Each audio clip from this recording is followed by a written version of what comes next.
Hey, LeBron. What's going on? So, coming off an All-NBA season, right? Kind of completely unprecedented to be either asked or thinking about retirement, the word, how you go into a season. These Yeah. two things have never happened. There's never been a year 23 player.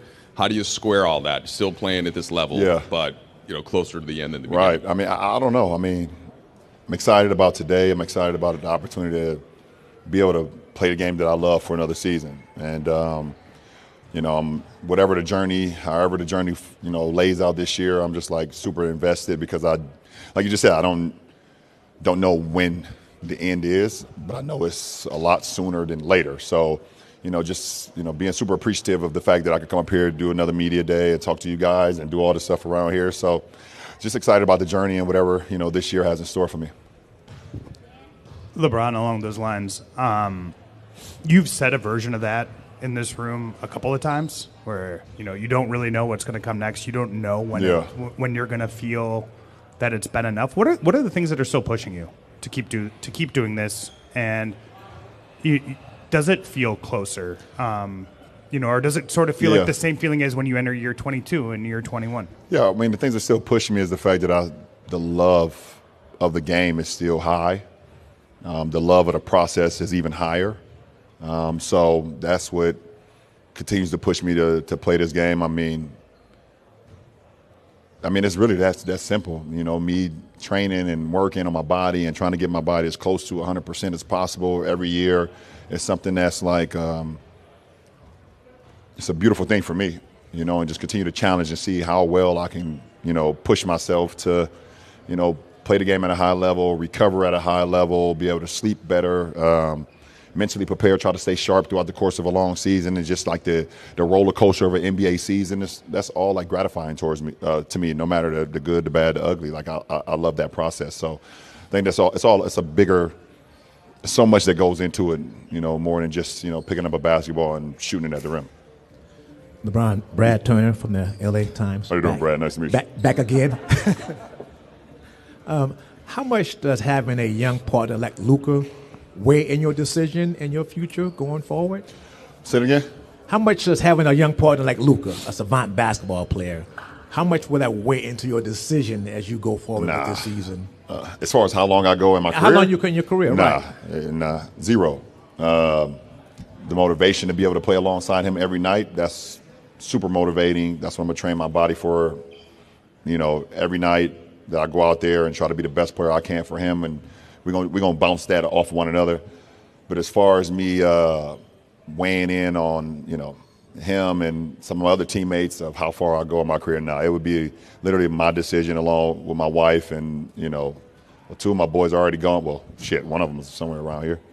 Yeah, Bryce is down there in Tucson, so he's out the house. So it'll be a decision between, me, my wife, and my daughter. Like, that's not even – it won't be, hey, having a meeting with my teammates. It won't be that.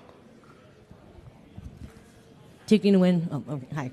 Tuking to win with the LA Times. Speaking to those teammates this year, what were some of your initial reactions to adding someone like Marcus, adding someone like DeAndre to this team this year? Yeah, and Jake. Just adding, those three guys. Competing against those guys for years, and obviously we know, the matchups that I had with Marcus over the years, especially when we was in the Eastern Conference, him in Boston, me in Cleveland, and just all those matchups that we had.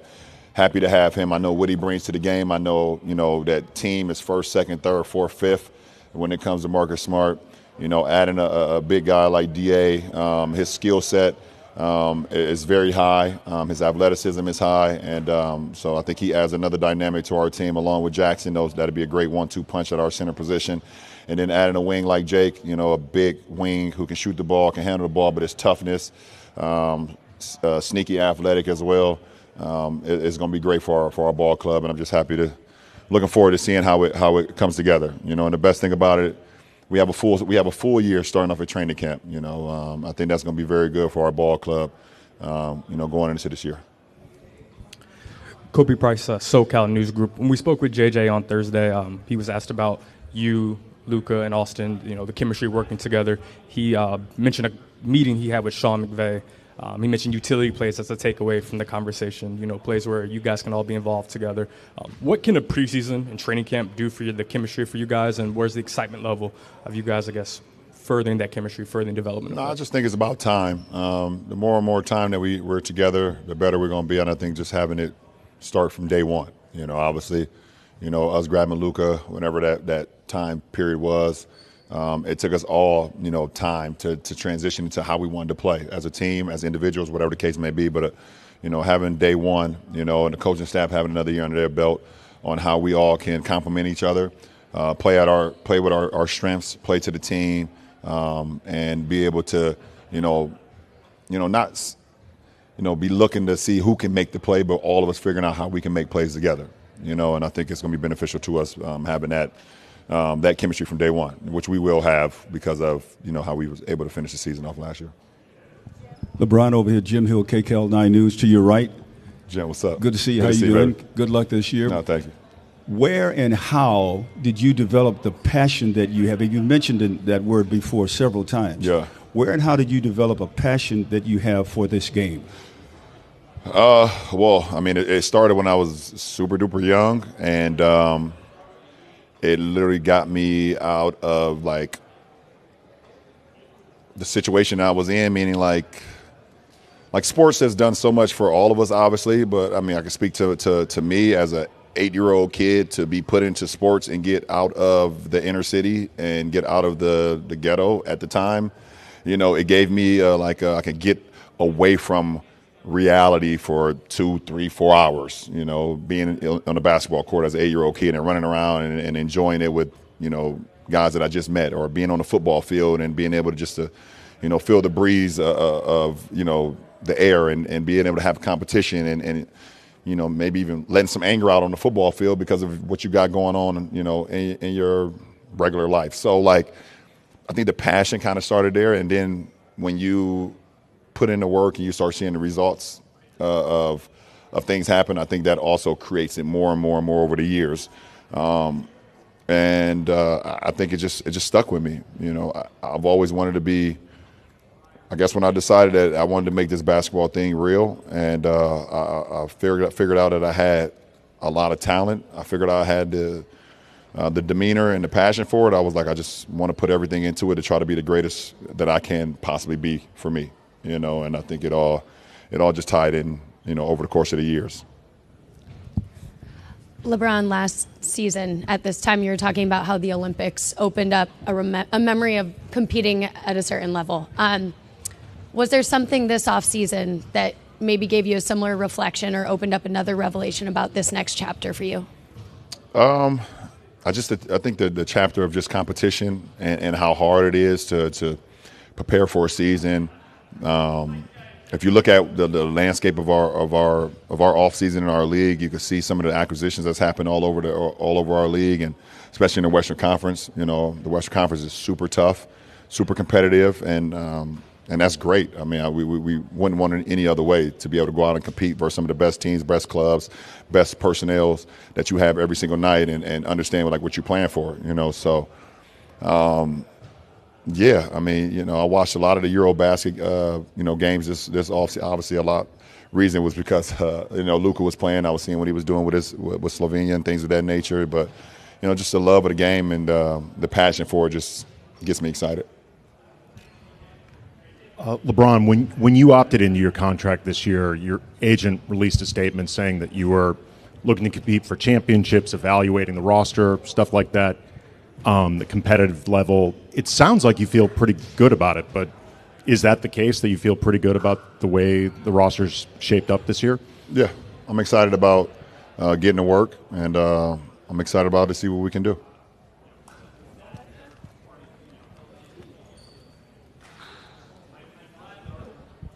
Hey, Ron.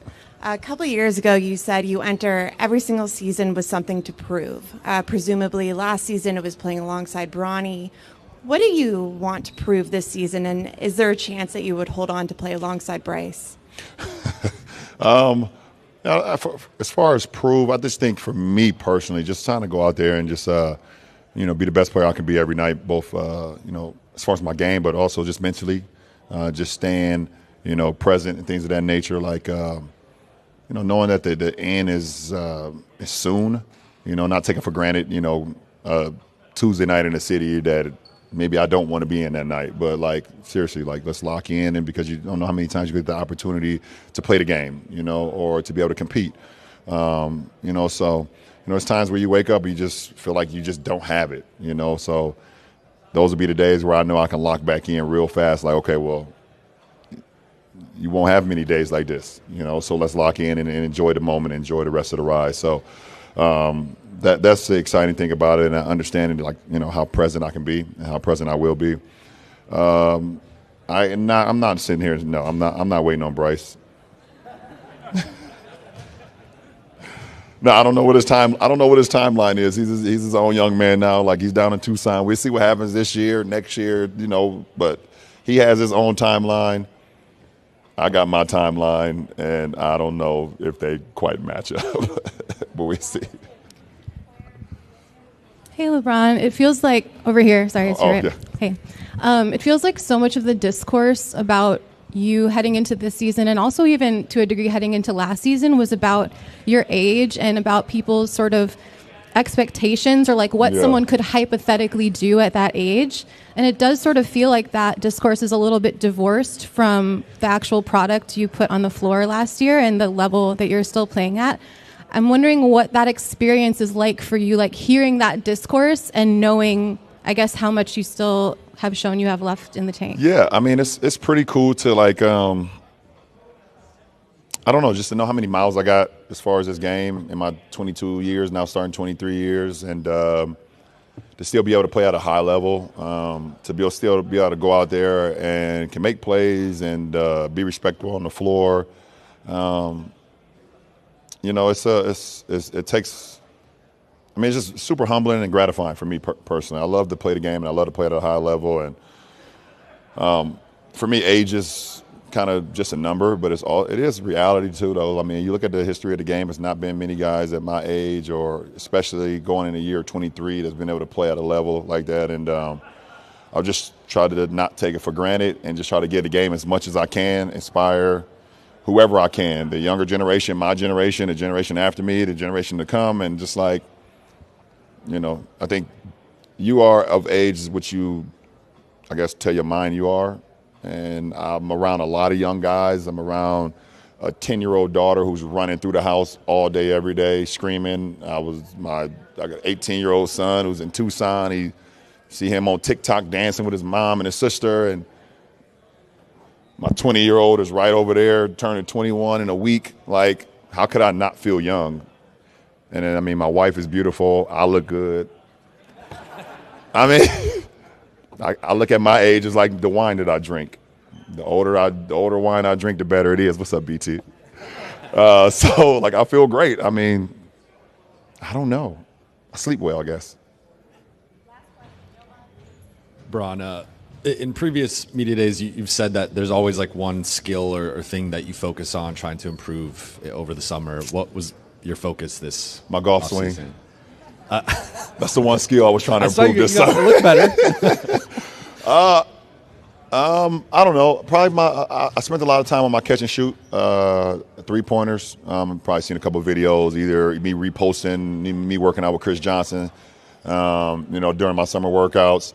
Understanding, like, how can I make the most of when I don't have the ball, either, moving into space. Obviously Luka and AR are going to do a lot of time of handling the ball. We got Marcus Smart now who's going to handle the ball. Gabe, Bronny, when he gets his opportunity to handle the ball. We have a lot of guys that can handle the ball. So how can I still be effective, on the team where I don't have to handle the ball as much? I'll handle the ball as well. But I guess I did a lot of everything, but I did shoot a lot more catch and shoot threes, just wanting to be ready. So, my OG, Otis Carter, always told me, if you stay ready, you never got to get ready. And it's literally that simple. So that's what I try to do this summer. All right, appreciate it, guys.